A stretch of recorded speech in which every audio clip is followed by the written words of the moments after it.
Bugün çok özel bir gün, sevgili kedimizin son gününde birlikteyiz. Veda etmek zor olacak ama mutlu bir son bekliyor.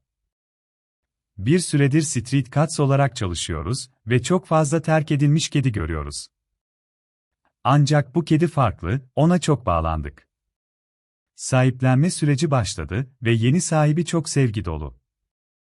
Mutlu sonuna şahit olmak bizim için büyük mutluluk. Kedimizi yeni ailesine teslim edeceğiz ve sonsuz bir aşka doğru yol almasını izleyeceğiz.